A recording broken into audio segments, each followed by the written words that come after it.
പ്രതിനായകനായ പൊട്ടിച്ചിരിയുടെ നേർമുഖം സേതുഖാന്റെ ഹൈദ്രോസ് വീണ്ടും ഓർമ്മകളിൽ.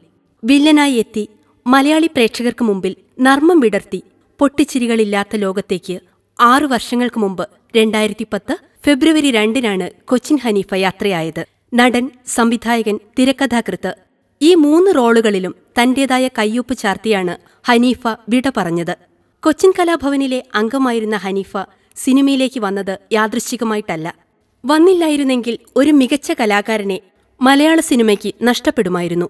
വെള്ളി വെളിച്ചത്തിനു കീഴിൽ സ്വപ്നലോകത്ത് കൂടുകെട്ടിയവർക്ക് സൗഹൃദങ്ങളുടെയും നന്മയുടെയും മാതൃക പകർന്നു നൽകിയാണ് ഈ പ്രിയതാരം മരണത്തിലേക്ക് നടന്നകന്നത്. മിമിക്രി കലാകാരനായി കലാജീവിതം തുടങ്ങിയ കൊച്ചിൻ ഹനീഫ 1970-കളിൽ പ്രതിനായക കഥാപാത്രങ്ങളിലൂടെയാണ് വെള്ളിത്തിരയിൽ എത്തുന്നത്. പിന്നീട് ഹാസ്യ കഥാപാത്രമായി മലയാളത്തിൽ നിലയുറപ്പിച്ച കൊച്ചിൻ ഹനീഫ മലയാളികൾ എപ്പോഴും ഓർത്തിരിക്കുന്ന ഒട്ടേറെ നല്ല ചിത്രങ്ങളുടെ ഭാഗമായി. മലയാളം, തമിഴ്, ഹിന്ദി തുടങ്ങിയ ഭാഷകളിലായി 300ഓളം ചിത്രങ്ങളിൽ വേഷമിട്ടു. 2001-ൽ സൂത്രധാരൻ എന്ന ചിത്രത്തിലെ അഭിനയത്തിന് മികച്ച സഹനടനുള്ള സംസ്ഥാന സർക്കാരിന്റെ പുരസ്കാരം നേടിയിട്ടുണ്ട്. നമ്പർ 20 മദ്രാസ് മെയിൽ എന്ന ചിത്രത്തിലൂടെയാണ് കൊച്ചിൻ ഹനീഫ എന്ന പേരിൽ അറിയപ്പെടാൻ തുടങ്ങിയത്. 1972-ൽ പുറത്തിറങ്ങിയ അഴിമുഖത്തിലൂടെയാണ് ഹനീഫ സിനിമയിൽ മുഖം കാണിക്കുന്നത്. തുടർന്ന് 300ഓളം സിനിമകളിൽ കൊച്ചിൻ ഹനീഫ വേഷമിട്ടു.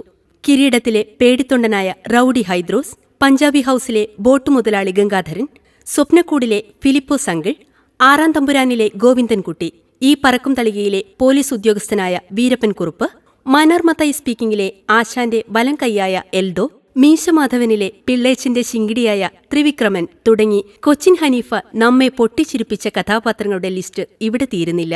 80ഓളം തമിഴ് ചിത്രങ്ങളിലും കൊച്ചിൻ ഹനീഫ അഭിനയിച്ചിട്ടുണ്ട്. മഹാനദിയിലും ഇന്ത്യനിലും കമലഹാസനൊപ്പവും, എന്തിരൻ, ശിവാജി എന്നീ ചിത്രങ്ങളിൽ രജനീകാന്തിനൊപ്പവും, അന്യനിൽ വിക്രമിനൊപ്പവും ഹനീഫ വേഷമിട്ടു. CI മഹാദേവൻ 5 അടി 4 ഇഞ്ച് എന്ന ചിത്രത്തിൽ നായകനായി. 2010-ൽ പുറത്തിറങ്ങിയ ബോഡിഗാർഡിലാണ് കൊച്ചിൻ ഹനീഫ ഏറ്റവും ഒടുവിൽ അഭിനയിച്ചത്. സംവിധാന രംഗത്തും ഹനീഫ തന്റെ മികവ് പ്രകടിപ്പിച്ചു. മമ്മൂട്ടി നായകനായ വാത്സല്യം മലയാളത്തിലെ എക്കാലത്തെയും മികച്ച കുടുംബചിത്രങ്ങളിലൊന്നാണ്. ആൺകിളിയുടെ താരാട്ട്, ഭീഷ്മാചാര്യ തുടങ്ങിയവയും ഹനീഫയുടെ സംവിധാനത്തിൽ പുറത്തുവന്ന സിനിമകളാണ്. ലാൽ അമേരിക്കയിൽ, കടത്തനാടൻ അമ്പാടി, സന്ദർഭം, പിരിയില്ല നാം, ഇണക്കിളി തുടങ്ങിയ ചിത്രങ്ങളുടെ കഥയും കൊച്ചിൻ ഹനീഫയുടേതായിരുന്നു. ഹനീഫയുടെ ഇരട്ടക്കുട്ടികളായ സഫയും മാർവയും പ്രിയദർശൻ സംവിധാനം ചെയ്ത ഗീതാഞ്ജലിയിൽ അഭിനയിച്ചിരുന്നു. ഹാസ്യവേഷങ്ങൾ പരിപൂർണതയിൽ ചെയ്യുമ്പോഴും തനിക്ക് കിട്ടിയ പ്രതിനായക വേഷങ്ങളും ഈ കലാകാരന്റെ കൈകളിൽ ഭദ്രമായിരുന്നു. 2010 ഫെബ്രുവരി 2-ന് ചെന്നൈയിലെ സ്വകാര്യ ആശുപത്രിയിൽ കരൾ രോഗത്തെ തുടർന്ന് ഈ അനശ്വര കലാകാരൻ എന്നേക്കുമായി വിട പറഞ്ഞു.